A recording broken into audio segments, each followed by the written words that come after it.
One of the Pakistani terrorists who actually committed this murder, and he confessed that he was. All the details were available. একেই বলে প্রাতরাশে কূটনীতি। সন্ত্রাসবাদ প্রশ্নে ভারতের কড়া অবস্থান। উল্টোদিকে সন্ত্রাসবাদীদের পাকিস্তানের মদতের বিষয়টি গোটা বিশ্বের সামনে তুলে ধরতে চাইছে নরেন্দ্র মোদী সরকার। বিভিন্ন দেশে পাঠানো হয়েছে বিভিন্ন প্রতিনিধি দলকে। সব প্রতিনিধি দলেই আছেন দেশের শাসক বিরোধী প্রতিনিধিরা।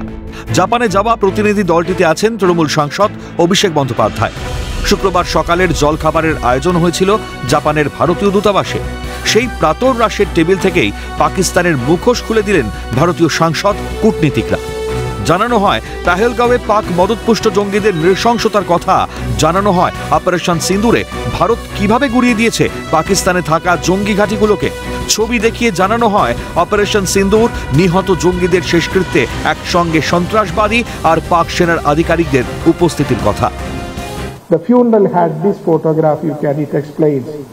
He is given a state funeral with the presence of political leaders, in the presence of terrorists, but the army establishment was there in big numbers. This explains everything. চলে প্রশ্নোত্তর পর্ব। প্রশ্ন করেন উপস্থিত বিদেশি কূটনীতিক সাংবাদিকরা। উঠে আসে সন্ত্রাসবাদের কথা, পরমাণু অস্ত্রের কথা, সিন্ধু জলচুক্তির স্থগিতের কথা। যথাযথভাবে সব জবাব দেন ভারতের সাংসদরা। সব দলের সব সাংসদদের গলায় তখন শুধুই মোদির কথার সুর।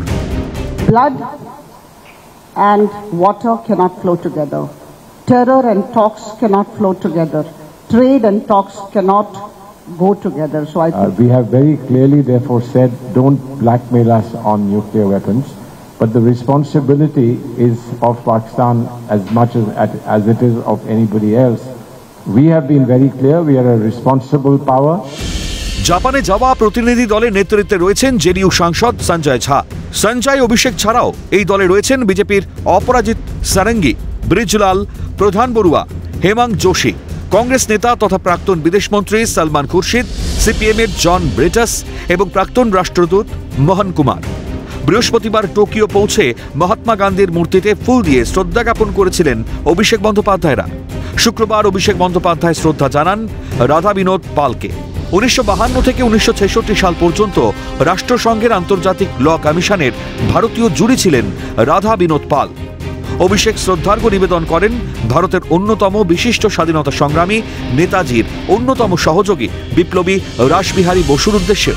একদিকে প্রাতরাশে কূটনীতির মাধ্যমে অভিষেক বন্দ্যোপাধ্যায়রা যেমন টেনে খুলে দেন পাকিস্তানের মুখোশ, তেমনি জাপানে গিয়ে ভারতীয় মনীষীদের উদ্দেশ্যে শ্রদ্ধা জানিয়ে অভিষেক জানান দেন ভারতের সঙ্গে জাপানের দীর্ঘদিনের সম্পর্কের কথা। ক্যালকাটা নিউজ।